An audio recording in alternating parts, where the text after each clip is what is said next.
अस्सलाम वालेकुम। उम्मीद है आप खैरियत से होंगे। मैं खालिद फरूख चौधरी, आपका दोस्त भाई। जैसा सोचोगे वैसा होगा। हम मुसलमान हैं।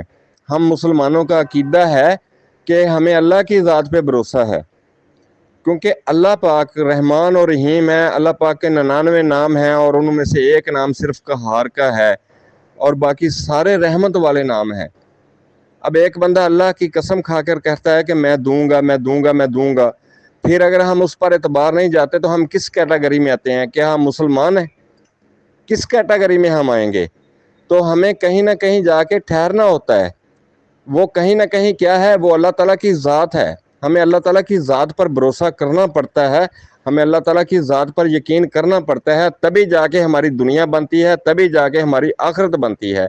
ये दुनिया तो हमारी इम्तहान गाह है। ये जो गरीब 5 लाख बेचारे मकसद तड़प रहे हैं, पैसों के लिए परेशान है, जिनकी इन्वेस्टमेंट बीच में है, जो 2021 में आए और फंस गए, जिन्होंने 1-2 विड्रा लिए या किसी ने कोई नहीं लिया, खुदा के लिए इन लोगों पर तरस खाओ, इन पर रहम। अल्लाह के बंदो, अल्लाह की मखलूक तंग हो रही है, अल्लाह की मखलूक तंग हो रही है।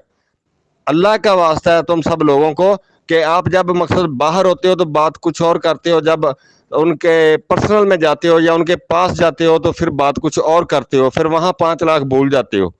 तो मैं आप सबसे दरख्वास्त करता हूँ कि ऐसा ना कीजिए। हमारे मसले हल हो चुके हैं, तो अब हमारी परेशानियां ख़त्म होने वाली हैं। अब हर बंदा फैसिलिटेट हो जाएगा इंशाल्लाह।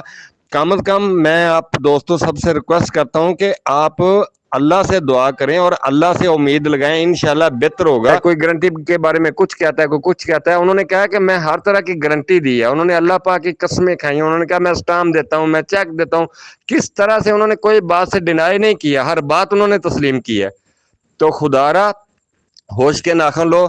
जहां इतना टाइम गुजर चुका है वहां 5-10 दिन 15 दिन की कोई बात नहीं है, कोई औकात नहीं है। अल्हम्दुलिल्लाह हमेशा एक ही बात किया और वो 5 लाख की बात किया, और मैंने ये बात भी की है कि मुझे बाद में दे दिया जाए।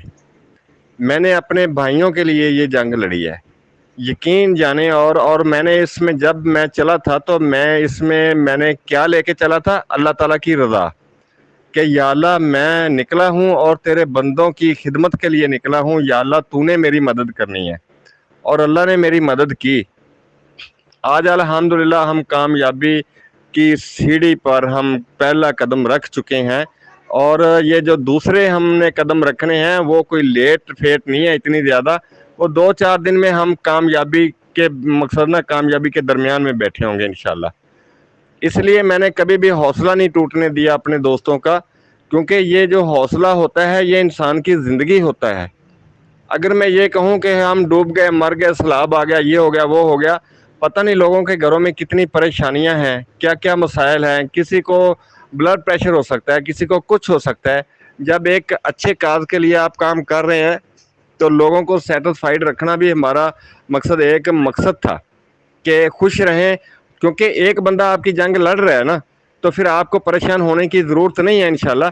और यकीन जाने यहाँ बहुत सारे दोस्त इस बात के गवाह हैं कि आज से कुछ अर्सा पहले माह रमज़ान में मैंने एहतजाज की कॉल दी थी और सारा खर्चा भी अरेंज कर लिया था, हर चीज़ अरेंज कर ली थी, सारा कुछ हो गया था, लेकिन हमें उसकी ज़रूरत ही पेश नहीं आई। सैफ रमान खान साहब ने हर चीज़ को ऑन कर लिया। उन्होंने कहा कि चोई साहब हम हर चीज़ मकसद हर तरह से ताबेदार हैं, और मैं लोगों का 1 रुपया भी लेके कब्र में नहीं जाना चाहता। तो फिर हम सैफ रमान खान साहब से खाम खा जंग क्यों करें, खाम खा उसको तंग क्यों करें, खाम खा आप लोगों को क्यों परेशानियों वाली बातें करें हम। तो इसलिए मैंने हमेशा मकसद पॉजिटिव बात की, और मैंने लड़ाई झगड़ा भी किया तो मैंने पॉजिटिव रह के किया। मैंने कभी किसी को गालियाँ नहीं दी, किसी को मैंने धमकियाँ नहीं दी। बहुत शुक्रिया जी।